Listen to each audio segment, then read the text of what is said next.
everybody, what's up? This is Broman. It's Broman. We're back. It's time for Ask Broman episode 74. It's been a minute. It is 2 days before the Guardian Con charity marathon, and it's been far too long since we've had one of these episodes up on the podcast for you, and I appreciate your patience. I am really excited to finally have some time to make this happen, and some interest from folks in chat to make it happen live, which is always even more fun for me, so that's exciting.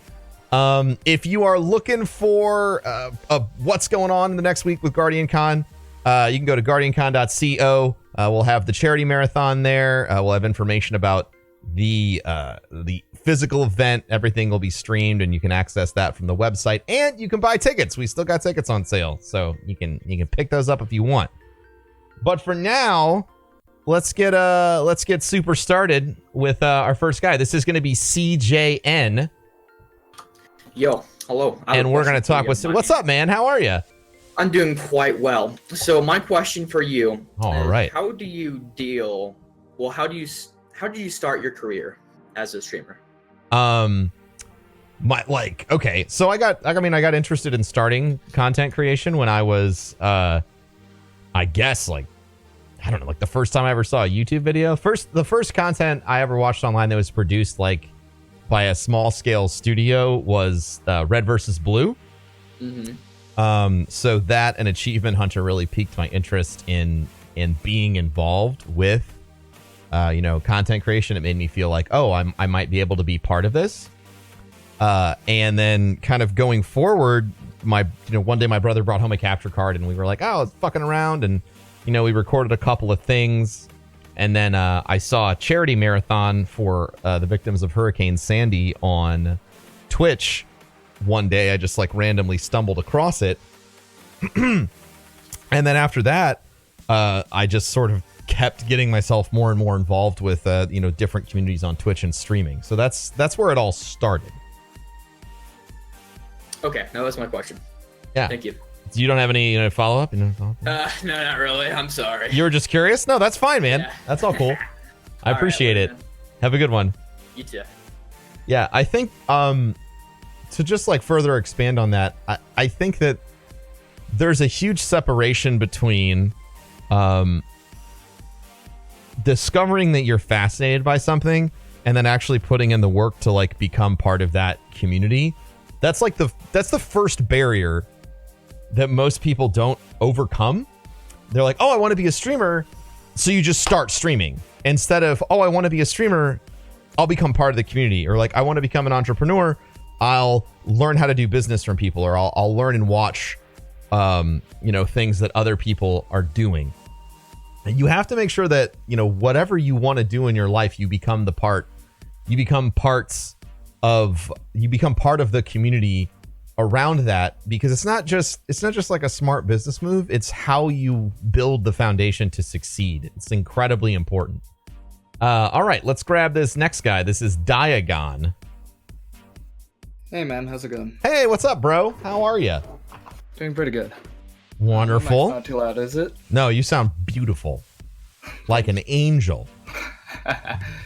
All right, so my question is, I've been streaming for a little more than a year for now. Okay. And I just got affiliated last month, and I'm just curious how... sorry. No, it's fine. How do you go about scheduling your streams to perform the consistency to help your viewers come more often to your stream? I understand. So what's the best way to build a schedule? Is that sort of your question? Yeah. Okay, so do you have... This is a tough question, okay? So I feel like when people hear the word schedule, they think that it has to be really, really rigid. And I get a lot of DMs on Instagram and stuff that are like, I work a full-time job, or I work swing shifts, and I can't have a consistent schedule. And it's if you don't have an infinite amount of free time, people assume that you can't craft an effective schedule. So my number one piece of advice when it comes to making a content schedule is, first of all, look at the time that you have, because this is going to be a hobby at first. It's going to be something that you love doing, and you're going to jump in with both feet, but it's not going to pay your bills, so you can't quit your job or whatever you got going on. So look at the time that you have and try and identify patterns. You know, when I first started streaming, like I worked 12-hour days working, in in-home care for adults with disabilities and stuff. So I had swing shifts and I was on call a lot, but I knew I always had the same 2 days off every week, and I usually had evenings off. So I built my schedule so that people could expect me to be on every weekend and most evenings. And if things changed, I just made sure to communicate about them. I think that's the best place to start when it comes to building a schedule, is working around the time that you have.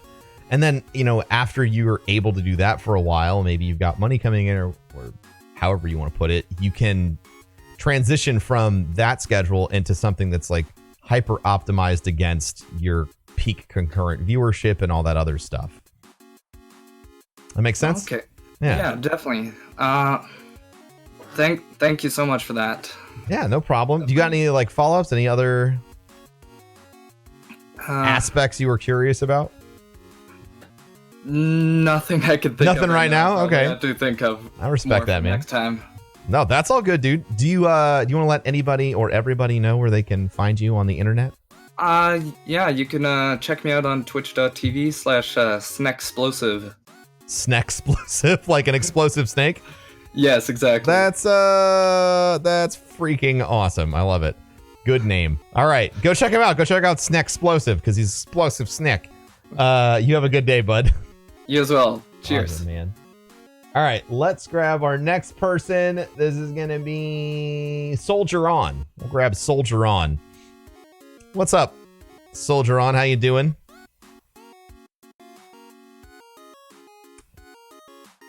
Microphone not working. That's okay.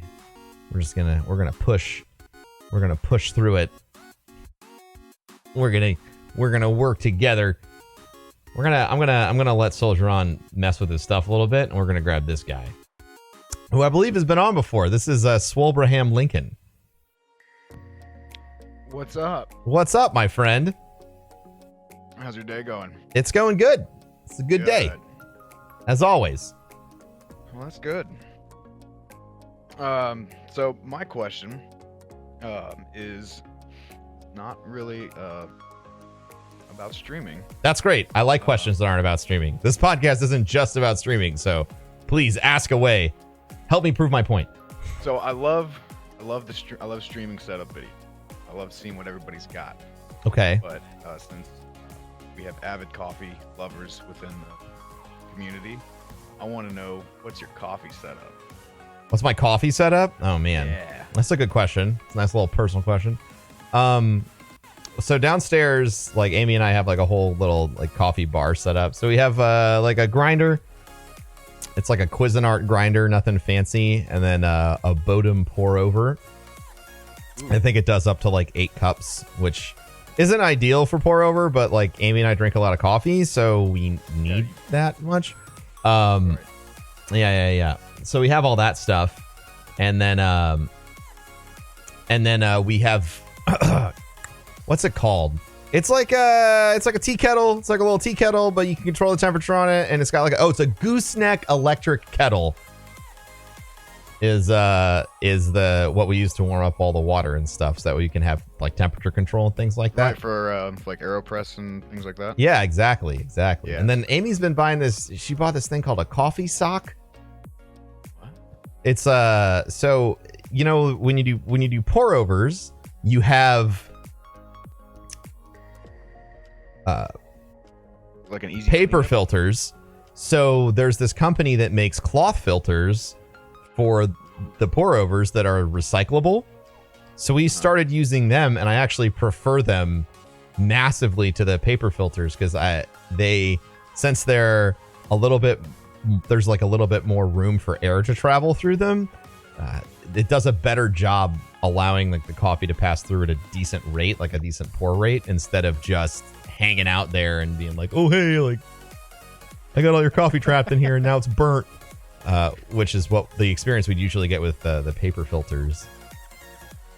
So yeah, the company, it's called a coffee sock or something like that. And I believe she bought them off Etsy. I don't really know 100%, but we've been using that lately and it's been fantastic. What's your go-to coffee method for your everyday use? How about that? It's always a pour over. That's all we have. Oh, it is? Yeah, that's it. I mean, Okay. we used to have like a coffee, drip coffee thing, and it just like tasted like crap. And so take the extra 5 minutes every day and treat yourself and have like a nice cup of coffee. That's what I do. We used to have a French press. I guess we still have it. I just haven't used it in a long time. And so we'll either do that or I'll do an AeroPress every morning, depending on whether or not I have to make coffee for Amy as well. And I always have to make coffee for Amy as well. So we don't use the AeroPress because we don't get in fights, chat. Do you have a cold brew system? No. Well, yes. No? Yeah, we have a cold brew system. We just don't use it very much. Oh, okay. Yeah. It's a toddy cold brew. It's got like the cork and then like the styrofoam filtery guy. Yeah. That's what we got. Yeah, I got that one. I like that one. Yeah. Amy doesn't get out of bed until there's coffee made. Like that's our relationship. So that's my dope ass coffee setup. I actually want to put one in my office over here because I feel like it would help me get upstairs and be more productive at the start of every day. So we'll see. Yeah, that'd be nice. Another question would be, I'm not sure if it's been asked or not, but sure. You can ask me repeat questions. I have no problem with that. What's been your favorite part of developing GuardianCon? My favorite part of developing it? Oof. That's a huge question. I think my favorite part of developing it has been watching it grow from an idea that was essentially meaningless and I was continuously mocked and harassed for, just like Kevin and Corey. It was like a joke to people, and watching it go from something that's a joke to something that people look forward to every year, promote in their channels and want to be a part of has been really wild. It's taught me a lot about the process of starting a business, which is incredibly different than the process of starting your stream. Starting your stream is really just a matter of like doing it and putting the content out there. When it comes to like building a brand and an idea, there's so much more work and more resistance to it, I guess, is the thing that I learned the most. When you start streaming, you're gonna have like shitty shitheads that tell you to go fucking kill yourself all the time, which is kind of par for the course on the internet, and it sucks. Mm-hmm. But when you start a business, it's completely different because when you're streaming, you have negative people, but everyone in your community wants to see you succeed. When you start a business, everybody wants to see you fail. Like, that's what it feels like. Everyone will come up with every reason to talk to you about why it's too risky. It's been done before, it won't work. Why are you trying to take place in this market space? Blah, blah, blah, blah, blah, blah, blah. Like, every single person gave us a million reasons as to why GuardianCon wouldn't work out. And I guess the second part of it has been quietly watching all of those people fuck their own ass because they were wrong. There is literally nothing better than just beating somebody by executing better than them. Like, for all of the internet shit talking, which seems to be like par for the course, like, I'm better than this person because I'm better at shit talking. I don't play that game. I play the who wins game. And, going from an event that was embraced by few and mocked by many to an event that is making a statement about what gaming can actually be in the world this year and getting national press coverage and local press coverage and getting, local major franchise sports teams involved. Just from like the sheer effort of will and believing that what we were doing is right is an incredible feeling. So I guess for me, it's helped me experience an entire other journey that I wouldn't have had if I just streamed. Like, if I was just a streamer, I would have never experienced any of that, and the depth of my perspective would be way off. So I've learned a lot from building GuardianCon with Kevin and Corey, and I think that I think all of us have. So to those of you out there that listen to this podcast every day and you're like, this is great, but I'm not a streamer, pay close attention when we talk about GuardianCon. If I ever talk about GuardianCon on here, it's like, that's the business side of all this. Not that I don't talk about the business side of other things, but you know what I mean. Mm-hmm. You're more than likely to have an experience like we had with GuardianCon or with King's Coast when you're starting a business or a brand from zero than you are having an analog experience to somebody who's streaming. Because when you're just distributing content, so much about that's free. There's no profit loss. Like, there's nothing.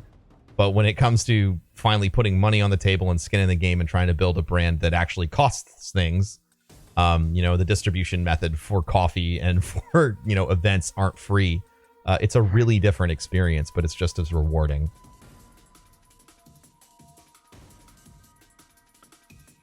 What's been your least favorite part? The least favorite part?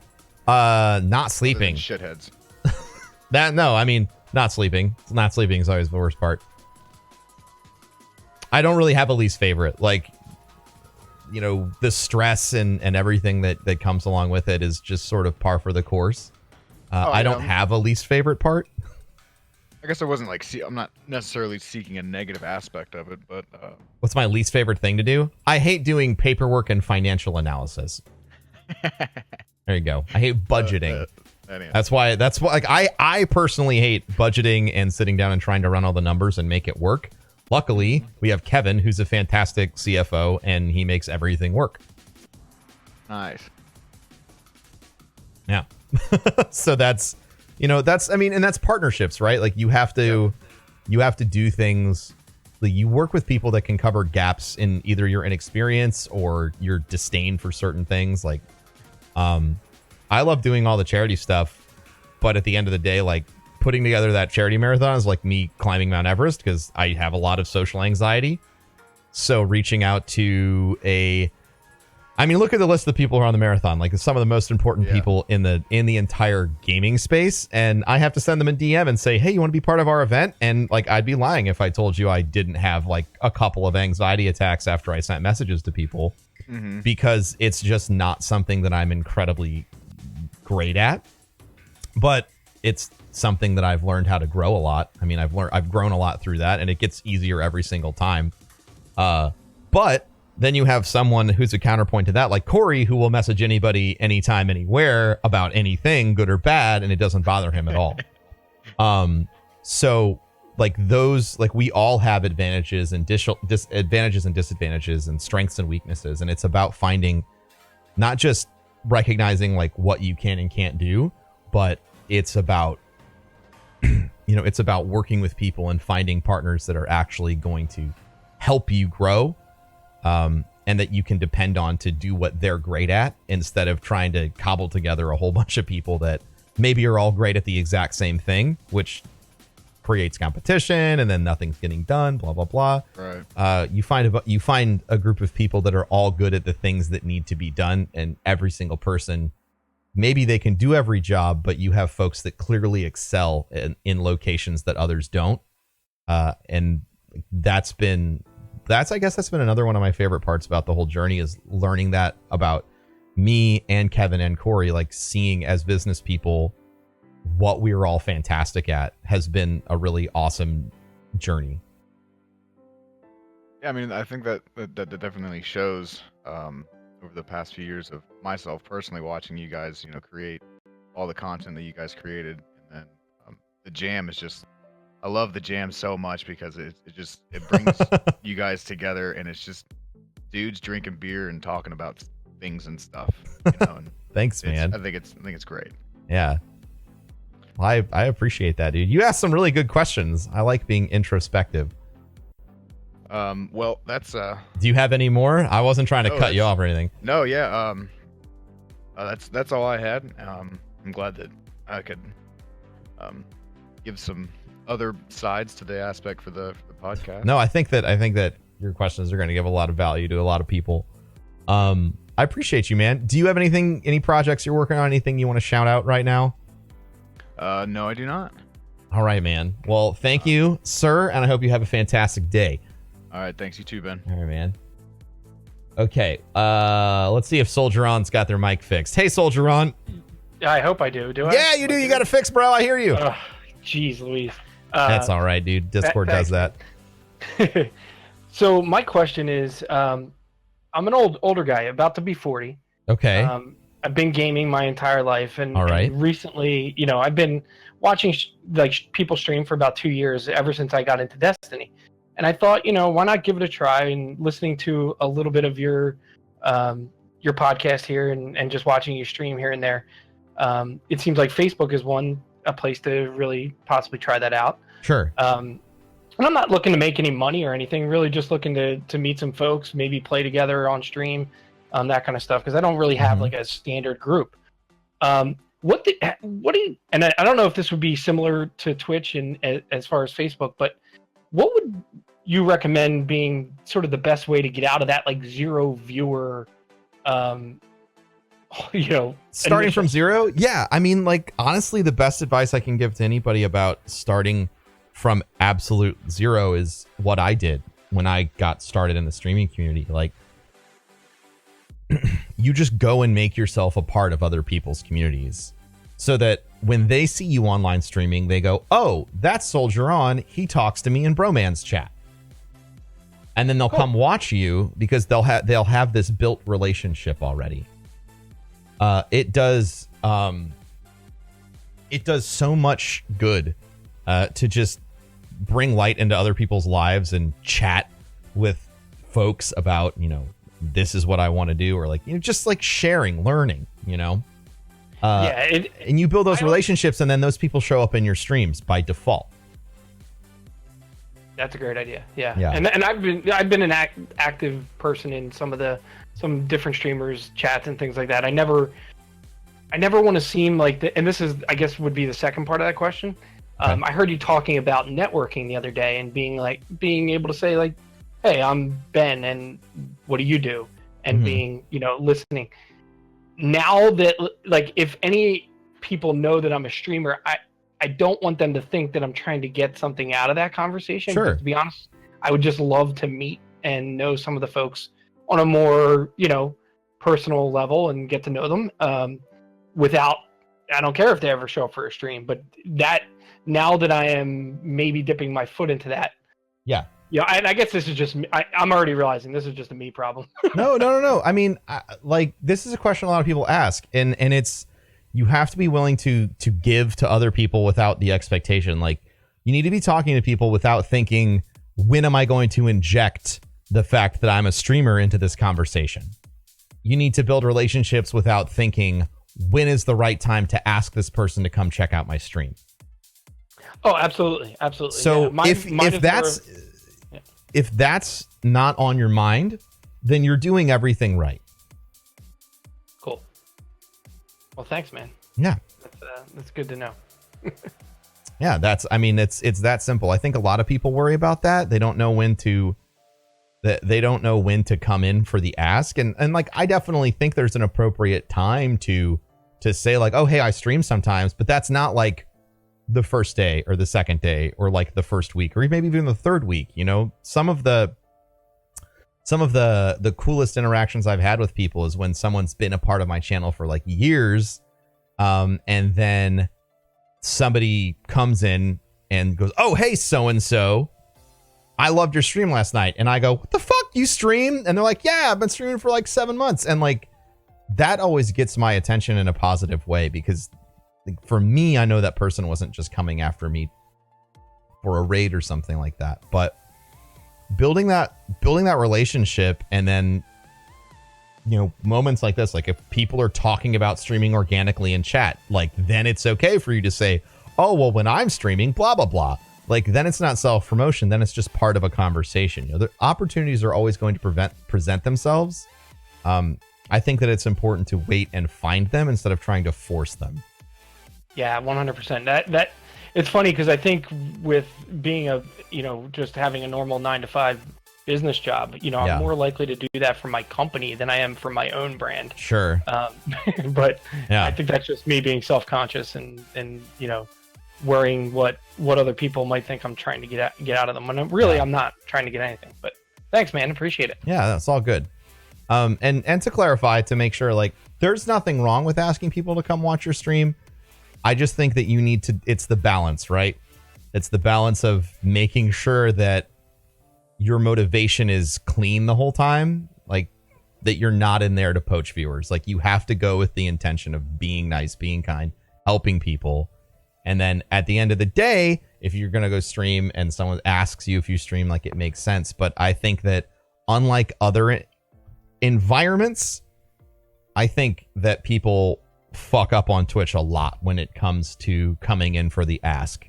They think, I talked to you for 10 minutes, you should come watch my stream. I think that investing a few weeks into a channel, into people, and truly making the channel, the experience better, and then being like, oh, by the way, I stream too, that is going to be more successful than anything else. Cool.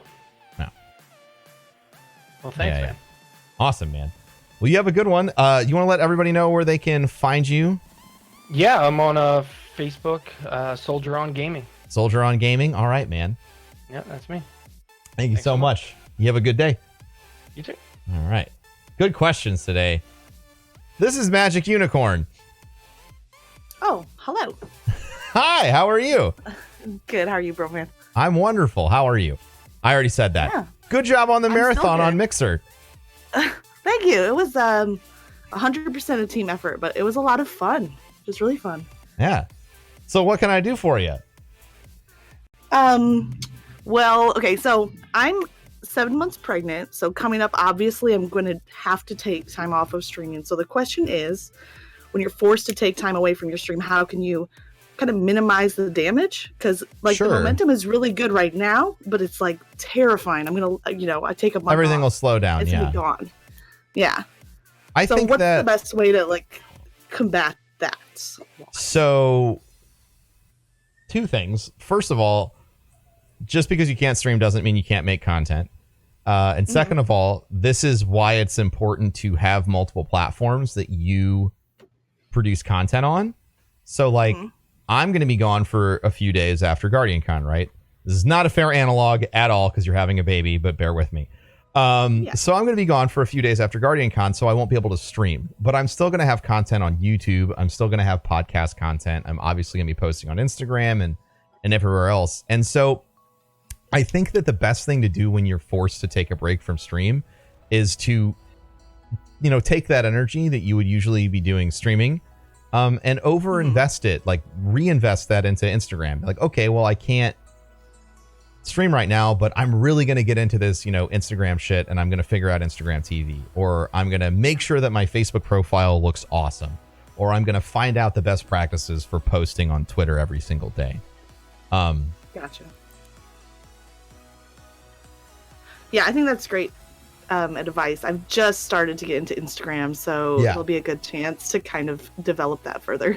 Yeah, and I know on Mixer that, like, you have a little bit more flexibility with, like, linking out away from your stream and things like that. Yeah. So, even if you're about to go, be like, hey, having a baby, follow me on Instagram for baby journey, like something like that. Just so you have a billboard up for people who might come looking for you. Gotcha. So you mean like on the like offline screen? Is that what you're saying? Like make a new offline screen, like make your title, I'm having a baby, I'll see you in a month. Like, stuff like that. Okay. Putting up as much information as you possibly can, so that if anyone comes looking, they'll find it in 3 seconds. Instead of just assuming everyone follows you on Twitter or everyone follows you anywhere, because everyone doesn't follow everyone anywhere. Well, I can learn Facebook too, because I have literally nothing on Facebook. Yeah, So that's yeah, kind of the next hurdle. There's always a way to grow, even if it's not numerically. Gotcha. That's a You good actually quote. met my firstborn last year, Broman. Yeah, I did. And you stopped You me. remember? Yeah, you stopped me and Corey and asked us if we were going to be doing GuardianCon on Mixer, and we told you that we right. can't because we have a contract with Twitch, but we wanted people on Mixer to make something on Mixer. Yeah, I remember the conversation. Yeah, that was a good. I don't forget things. I don't forget conversations. No, So no, I remember that. And when you tweeted out about the marathon, I was incredibly proud of you and everyone on Mixer for taking the initiative, because that's the 100% lies. No, T-Rex is with me. I forget a lot of shit. No, but one of the best ways to get anyone's attention is to show initiative. And for me, if you're a person and you want to hack my brain and you want to get all of the Professor Broman attention for a second, taking an incredible amount of initiative and telling me that you're going to do something and then actually doing it, I will be in your corner for the rest of your life. Wow. I took some advice from, the other Ask Broman, and I mean, that came up in several episodes, that whole idea of, like, you see something that you want to get done, like, just go and do it, like, it'll happen. So, I mean, I definitely ran this by Kevin and everything, because I didn't want to overstep anything he was planning. But when he said, yeah, go for it, I was like, all right, let's make this happen. So I had 10 days to plan it. You did that in 10 days? Well done. 10 days. Well done. But in the end, I mean, watching, like, just the community come together around this concept and, like, making it their own, that was the best part. Yeah, it really is. It's awesome to put a flag in the ground and say, like, this is important. And then everyone looks at it and they're like, oh, I never thought about that. Hey, this is important. And it's just that word of mouth over and over and over again. And it gets so much done. It's incredible. So I am grateful, and the kids of St. Jude are grateful, and thank you for all your hard work putting together that marathon. Do you have any follow-up questions? Okay, so I'm kind of backtracking a little bit. So that's fine. Follow-up question would be, I am working on investing in other platforms outside of just Mixer, but the question is, like, do you post the same thing, let's say, on Twitter and Instagram and Facebook, or do you need to have kind of a different flavor to each of those? So I try to recontextualize everything if I can. And that's, I mean, it's like weightlifting, right? Like, it's training. So for me right now, I think I might do one true to form post on Facebook a week, where, I'll go in there and, well, I guess anytime I post a YouTube video there, I'll do something like that. Or if I'm cross posting something from Instagram, like, I'll write new text for that. I think that the best strategy is to, have organic content that makes sense on each platform. For some stuff, it's really simple. Like, on Twitter, if you post a video on Instagram, you'll probably want to put a lot of text behind the video to, like, let people know what it is. You obviously can't do that on Twitter. You just go, like, check out this baller ass video. Blop. And you might be able to put, more text on Facebook. On Facebook, I almost always change the text to encourage people to, like, share or tag a friend. So it's about learning the internal metrics and, like, mechanisms of those platforms so that you can get the most potential reach out of the posts you're doing. But so, for the 101 level class, there's nothing wrong with cross posting. If that's what you have to do to get your content on every location, I don't have anything against that. But you need to be in the process of learning how to, like, workflow your life so that you can make everything organic and true to form on every platform. Okay. So would it be a good place to start to have maybe very similar content on all platforms, but kind of change up how you present it? Yeah, so absolutely. If it was an image, it could be the same image or whatever, but change up maybe the text behind it so it's not like a cookie cutter of something else. 100%, yeah. Okay. And I mean, even as something as simple as, like, taking that video and making sure that it's in the right letterbox, making sure it's 1x1 on Instagram and then widescreen on Facebook. You see what I'm saying? Yeah. Yeah, that has been a problem. So, I mean, I've used Twitter for a longer time. Yeah. But then if I try to post the same thing on Instagram, it's like, oh yeah, I just cut out all the important stuff from it. Exactly. So you have to learn a little bit about how things are formatted. But yeah, that's 100%. You seem to be on the right path.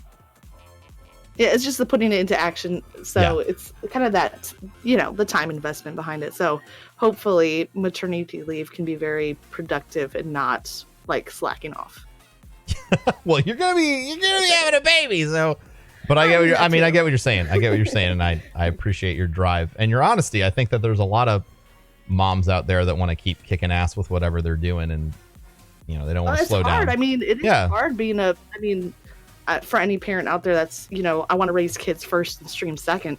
That's a hard thing to juggle. But I think it's important too to show that, yes, being a mom is a priority, but it doesn't mean that it's the only thing I have going in my life. Exactly. So I appreciate you asking these questions, because I know there's probably other moms and other dads on the podcast that want to know the answer to these fucking questions. Like, I have a newborn. What the fuck? So yeah, thank you so much. Let everybody know where they can find you. Until the baby pops out. Yeah, primarily on Mixer. I'm Magic Unicorn. It's spelled MAGICK. So there's an extra K at the end of Magic. Magic Unicorn on Mixer. On Twitter, it's a Magic Unicorn. And Instagram is Magic Unicorn. Awesome. Thank you so much, Magic Unicorn. You're incredible. Yeah. Looking forward to seeing you a couple of weeks. I was going to say, am I going to see you this year? Yeah? Yeah, for sure. Yeah. Awesome. Thank you. All right, bye. Take care. Buy your tickets to GuardianCon, chat. You can go to guardiancon.co/tickets. You're the coolest.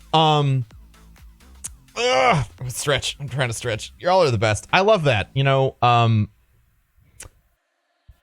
We have so many people, like we create so many opportunities around GuardianCon for people to do fundraising, and we basically open up the platform and say do whatever you want, and when folks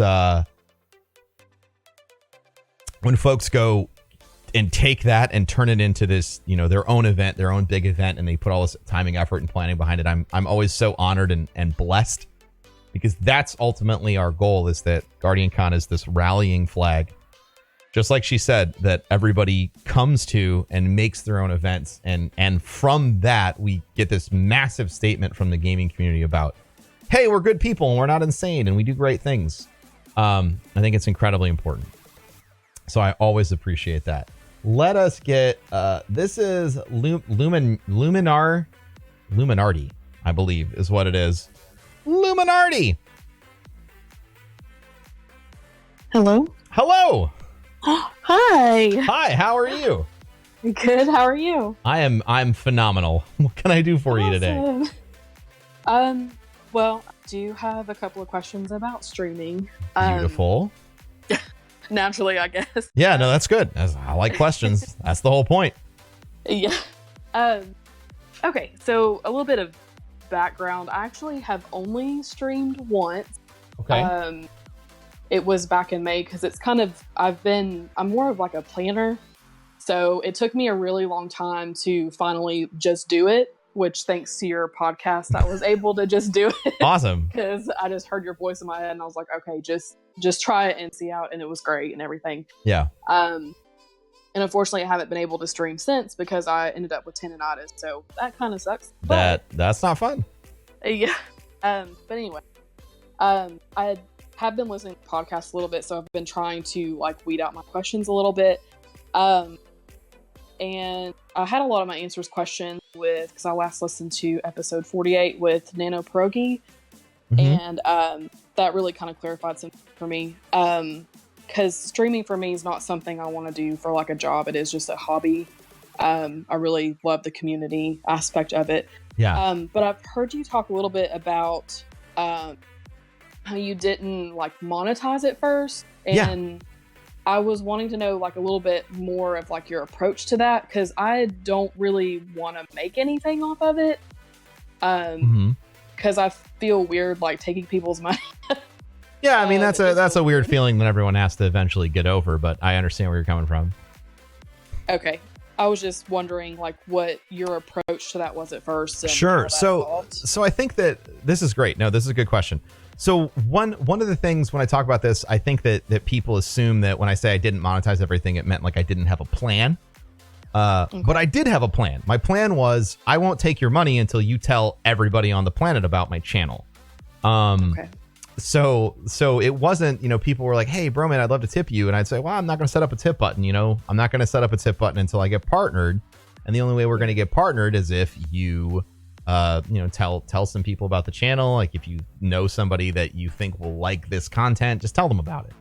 So I had that. But then, after I got the ability to monetize my channel and I got that partnership, like I had all sorts of wacky crap that I did. Like I used to take my shirt off and stream for the rest of the day if I got 5 new subs that day. We would have, I was a speedrunner at the time when I got partnered. So, I'd let, chat, like I'd let them pick out which games we were going to try and run that day. Some days, we would do days where it was like every time I started a speedrun, it would be a full run.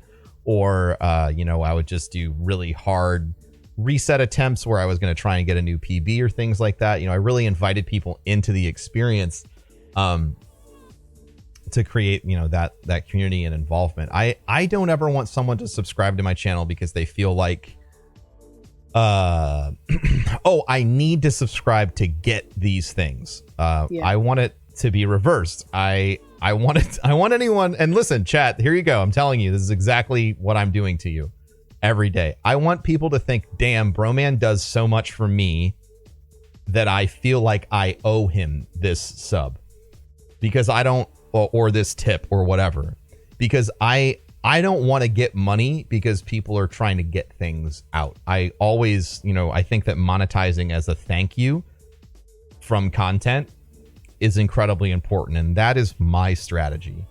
Okay.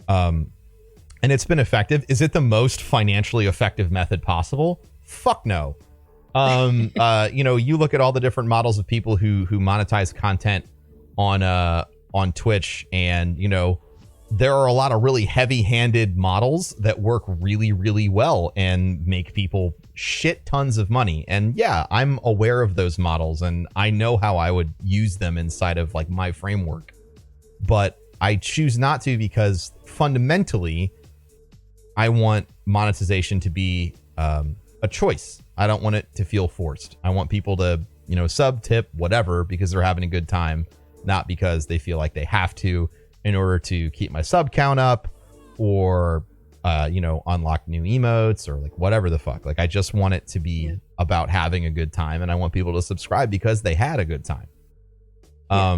So that's my approach to monetization. And I think that for people who are just starting, that mindset is really comfortable, right? You're not asking for anything from anybody, but you are providing a lot of value to people.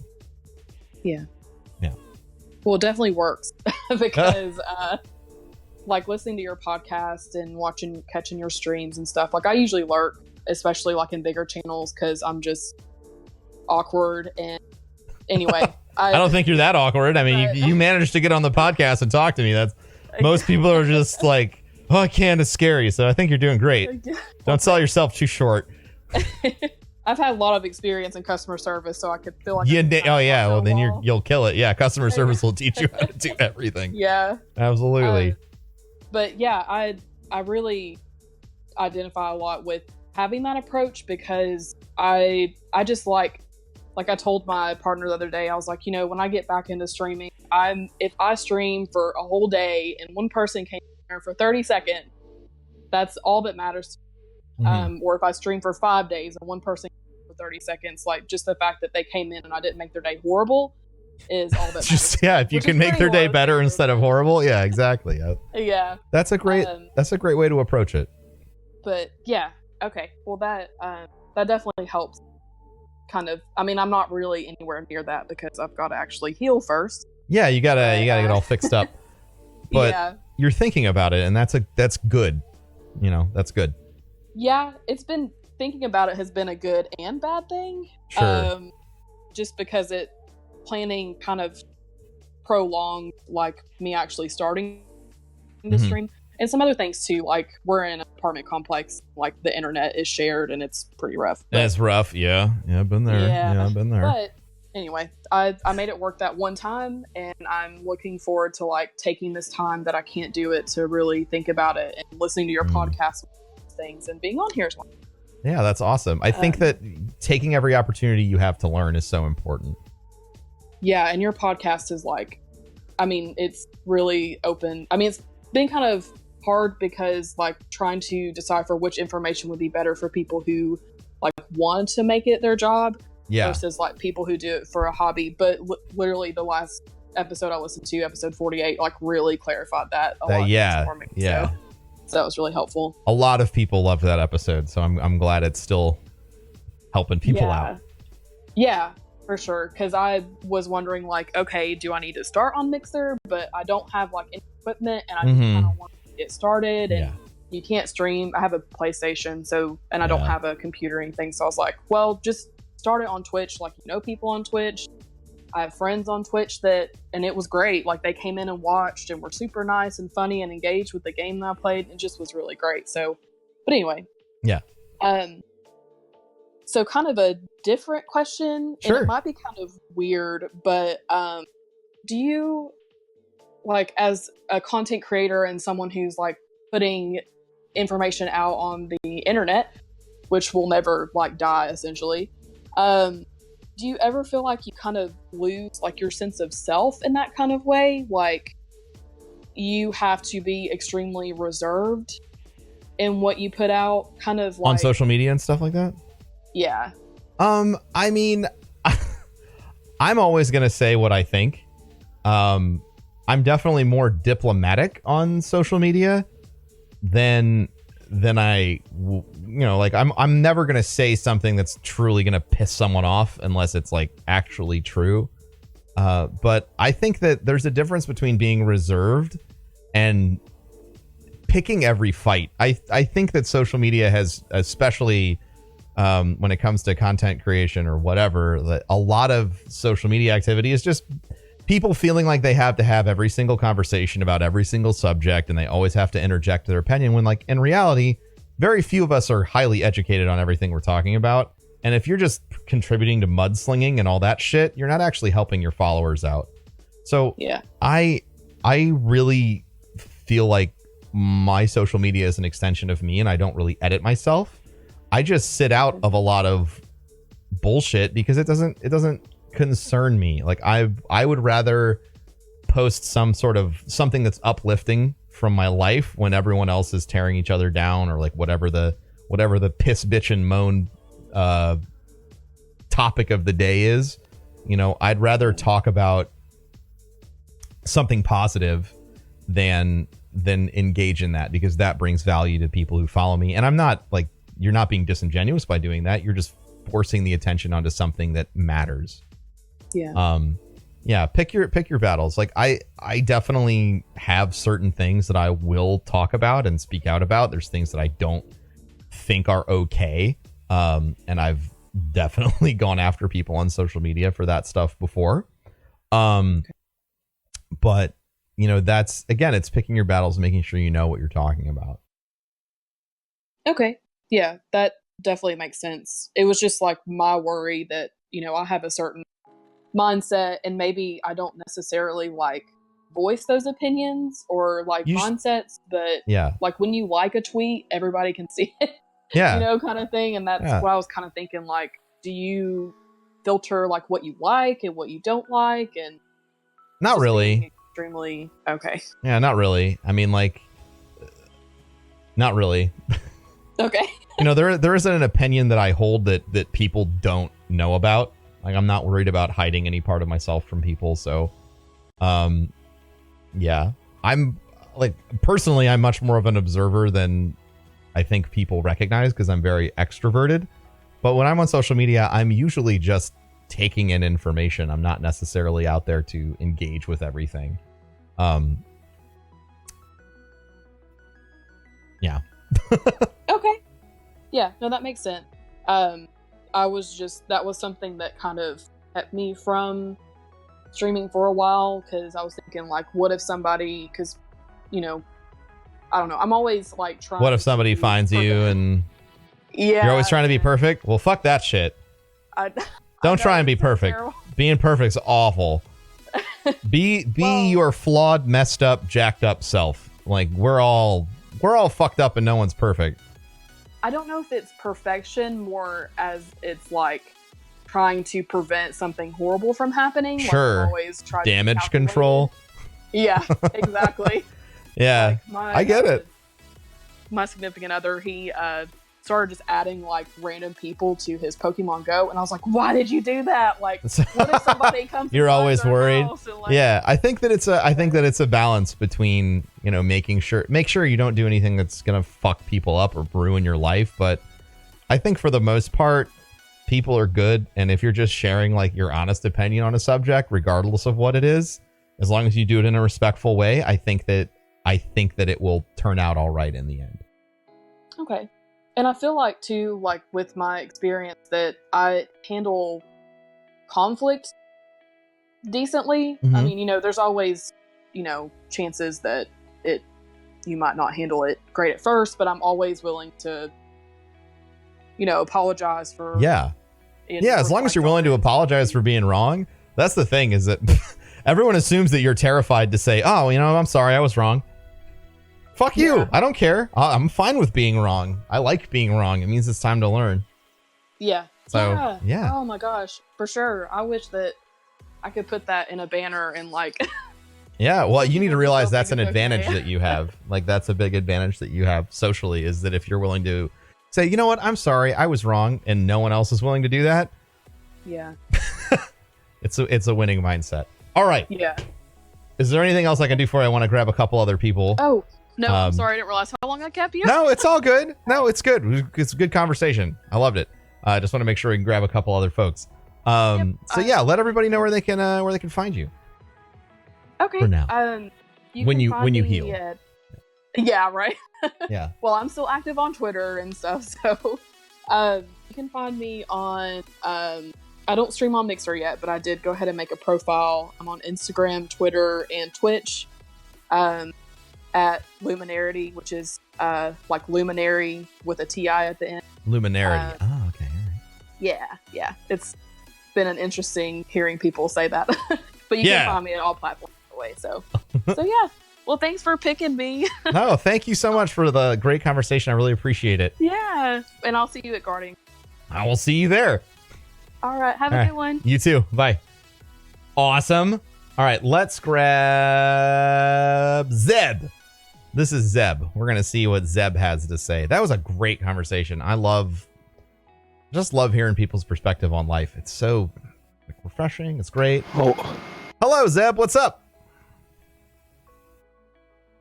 I heard you for a second. oh, you scared me. I was not trying to scare you. My bad.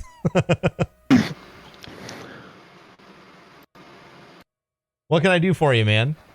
All right, my question is, I'm a high school student right now. Excellent.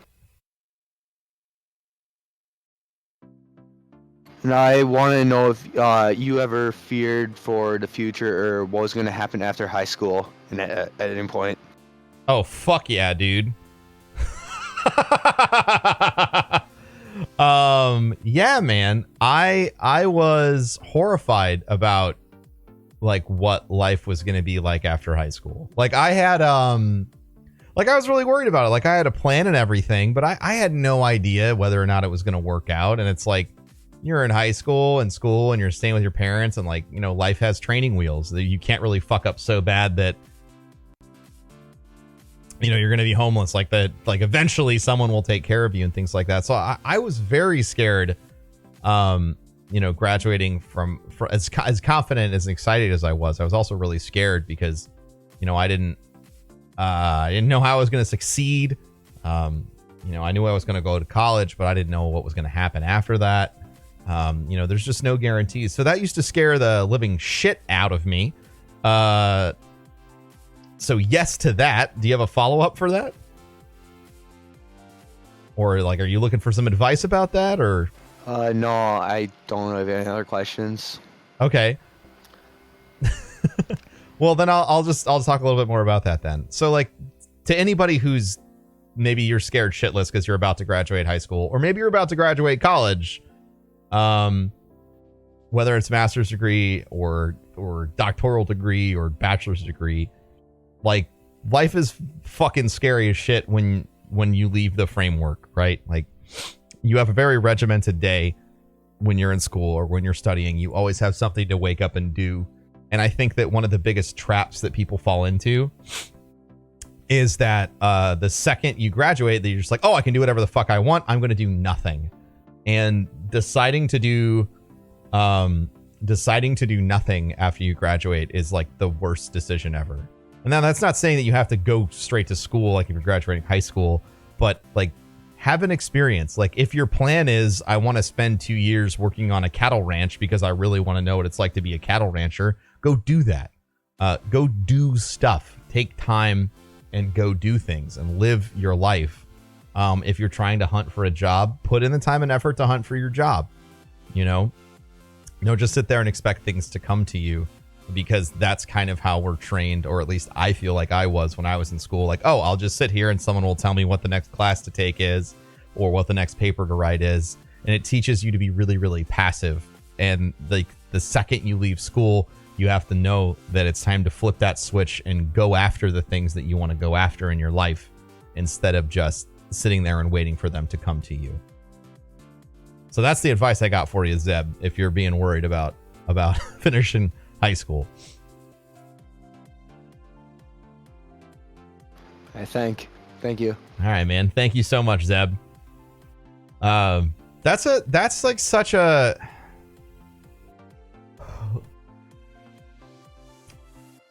such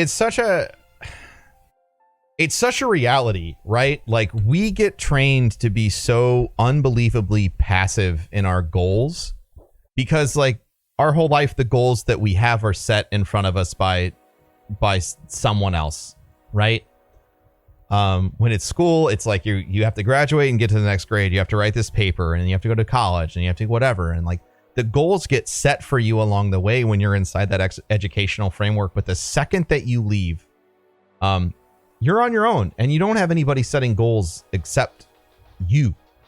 So you have to be ready to set those goals. You have to be ready to say, like, this is what I want. Or better yet, start doing that shit right now so that you don't get blindsided.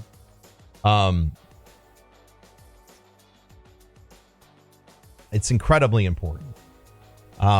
Incredibly important. And that feels like a great moment to leave the podcast on today. Thank you so much for listening, everybody. Thank you to everyone who called in. It was a fantastic episode. I really appreciate it. If you liked this episode, felt like you got value out of it, if you could share it with a friend or a family member that you feel like, you know, maybe going through some of the stuff we talked about, I would deeply appreciate it. And I'll talk to you all next time. Appreciate and love you. Peace.